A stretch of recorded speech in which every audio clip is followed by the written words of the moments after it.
दही, इनो, सोडा काहीही न वापरता मस्त असा कुरकुरीत पौष्टिक प्रोटीनयुक्त हिरव्या मुगाचा डोसा कसा बनवायचा ते पाहूया. तिथे डोसा बघा मस्त असा जाळीदार झालेला आहे, कुरकुरीत तयार झालेला आहे आणि तितकाच तो पौष्टिक देखील आहे. चला तर मग वेळ न दवडता आपण रेसिपीला सुरुवात करूया.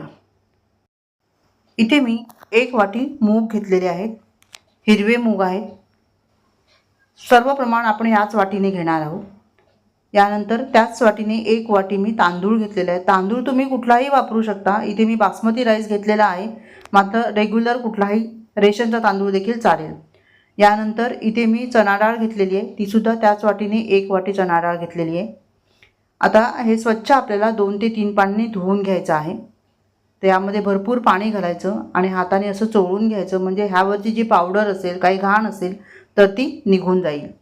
तर अशा पद्धतीने हे मी एकदा धुवून घेतले. आता नळाखाली मी 2दा हे धुवून घेतलेले आहेत चांगले.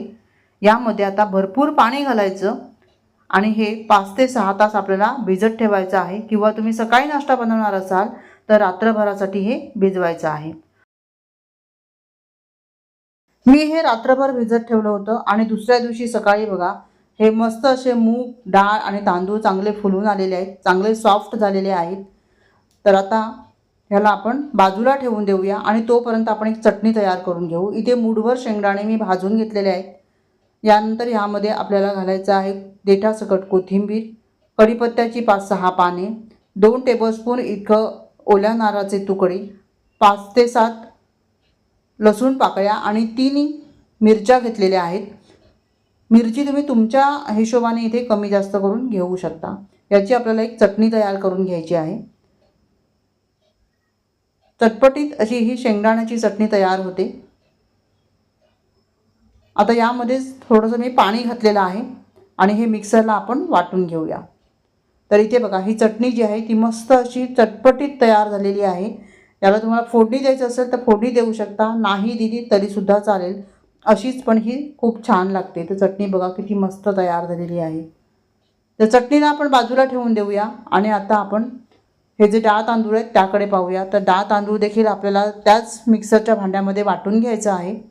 तर इथे मी 2 बॅचेसमध्ये हे वाटून घेणार आहे.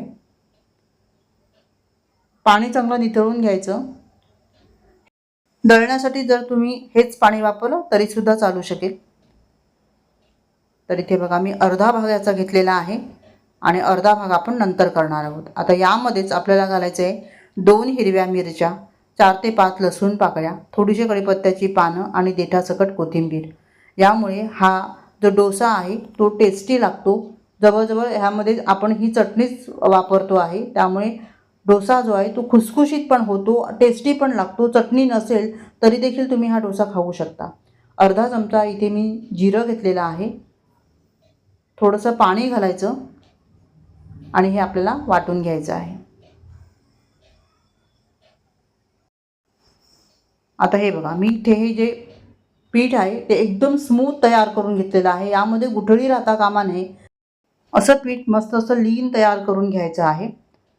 आता एका बाउलमध्ये हे आपण काढून घेऊया आणि याच पद्धतीने उरलेलं जे डाळ तांदूळ आहे ते आपण वाटून घेणार आहोत. मात्र आता ह्यामध्ये आपण मिरची वगैरे काहीच घालणार नव्हती, ती आपण एकदाच घातली आहे. आता आवश्यकतेनुसार ह्यामध्ये पाणी घालायचं आणि हे सुद्धा आपल्याला एकदम स्मूथ असं वाटून घ्यायचं आहे.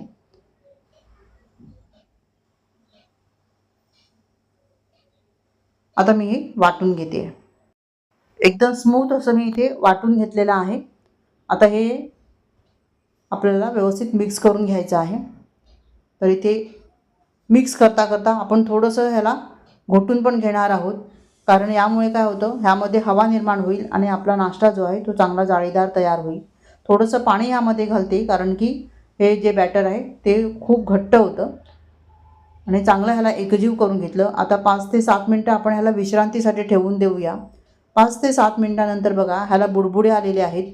हे चांगलं फर्मेट व्हायला लागलेलं आहे. यामध्येच आता चवीनुसार मीठ घातलेलं आहे आणि एकदा व्यवस्थित आपण मिक्स करून घेऊया. आता हे बॅटर आपलं डोसा बनवण्यासाठी तयार झालेलं आहे.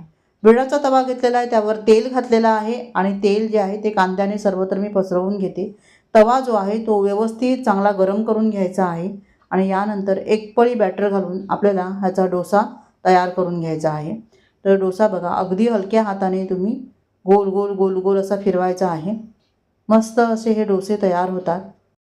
सध्या भयंकर उन्हाळा आहे. उन्हाळ्यामध्ये आपल्याला शरीराला थंडावा देणारेच पदार्थ खायचे आहेत. त्यामुळे इथे मूग जे आहेत ते पचायला हलके आहेत, थंडावा देणारे आहेत, पाचक आहेत, जीवनसत्वही त्यात भरपूर आहेत. त्यामुळे मुगाचे असे डोसे करून नक्की तुम्ही नाश्त्याला खाऊ शकता.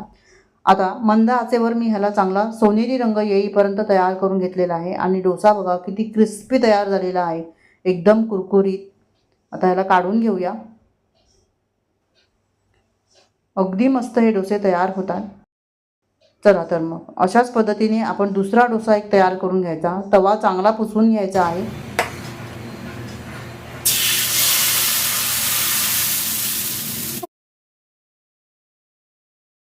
आपण हे पीठ फर्मेट केलेलं नाही आहे. ह्यामध्ये दही, इनो, सोडा काहीही वापरलेलं नाही आहे. तरीसुद्धा हे डोसे जे आहेत ते मस्त असे होतात. इन्स्टंट डोसा आहे. तर हा डोसा देखील आपला पसरवून झालेला आहे आणि आता ह्यावर वरून तेल लावलेलं आहे आणि मस्त ह्याला देखील आपण क्रिस्पी तयार करून घेऊया. बघा हा देखील डोसा मस्त असा क्रिस्पी तयार झालेला आहे आणि बिडाच्या तव्यावर अतिशय क्रिस्पीच डोसे तयार होतात. ह्याला पण आपण काढून घेऊ. बघा किती जाळीदार डोसा तयार झालेला आहे आणि तितकाच खाण्यासाठी कुरकुरीत तयार झालेला आहे. चला तर मग याच पद्धतीने मी बाकीचे डोसे पण तयार करून घेते. आता डोसा बघा किती जाळीदार पण आहे, मस्त असा कुरकुरीत तयार झालेला आहे. चटणी आपली तयार आहे आणि डोसा बघा एका हाताने तुटतो इतका खुसखुशीत पण आहे. रेसिपी आवडली तर लाईक आणि कमेंट करायला मात्र विसरू नका. व्हिडिओ पाहिल्याबद्दल तुम्हा सर्वांचे खूप खूप आभारी आहे. धन्यवाद. Bye bye.